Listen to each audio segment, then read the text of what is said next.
Masaganang buhay at magandang araw po sa inyo lahat. Update lang po ako sa aking aquaponics method of farming. Isda po sa ilalim, gulay po sa ibabaw. Ito po, ihito, kangkong, sa kabila naman po ay tilapia. Tapos yung nasa ilalim naman po ay kamote. All year round ay makaka-harvest ka po ng gulay.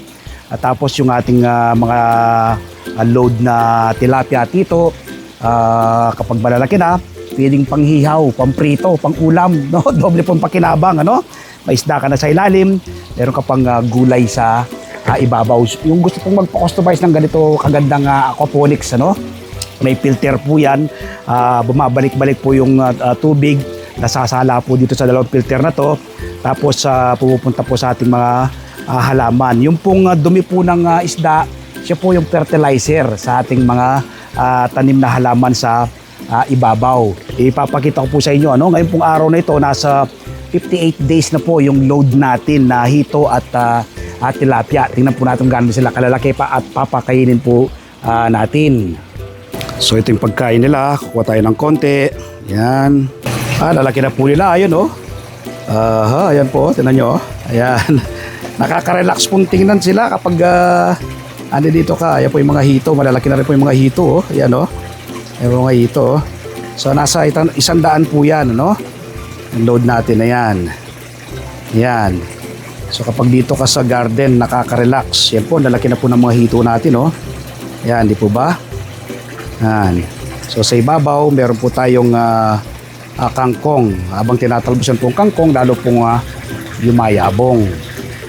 Dalawa po yan. Yung isa po nating tilapia naman pong laman. Yan po, Sa mga gusto pong magpa-customize ng ganito aquaponics method of farming, sa drum, i-text nyo po ako sa 0917-867-5197. Text lang po Huwag pong tawag.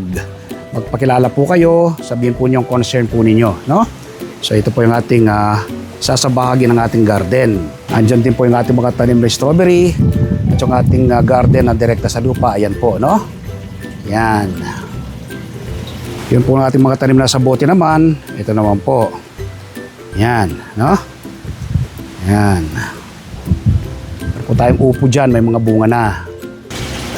Palagian ko pong sinasabi, food security starts at home. Nagawa ko po yung ganitong pag-aalaga ng isda, pagtatanim, Ako po ay kumpleto na ng ating mode of farming.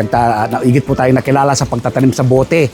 Yung po pinaka-cheapest way, Tapos nagtanim tayo ng direkta sa lupa. Meron na tayong indoor and outdoor garden. So nagawa ko po ito kahit napaka-busy kong tao, Time management lang po yan. Magagawa rin po ninyo. Kayo pong nanonood sa akin ngayon. Ano po bang makukuha po ninyo kapag kayo nagtatanim ng ganito? Una, makakatipid ka. Pangalawa, masustansiyang pagsasaluhan ng buong pamilya. At pangatlo, makakatulong ka sa pagpreserba sa ating inang kalikasan. Ang dami ko pong mga tanim, Sobra-sobra po ito sa aming pangangailangan. Kaya po ang ginagawa ko, binibigay ko po sa aming mga kapitbahay. Nakabenda po yung aking isang daliri. Part po yan ng pagtatanim. Kahapon, ginagambol ko po yung aking tanim na French beans. Timama po sa bato to Ang laki po, tuloy-tuloy yung dugo, So ngayon binenda ko na,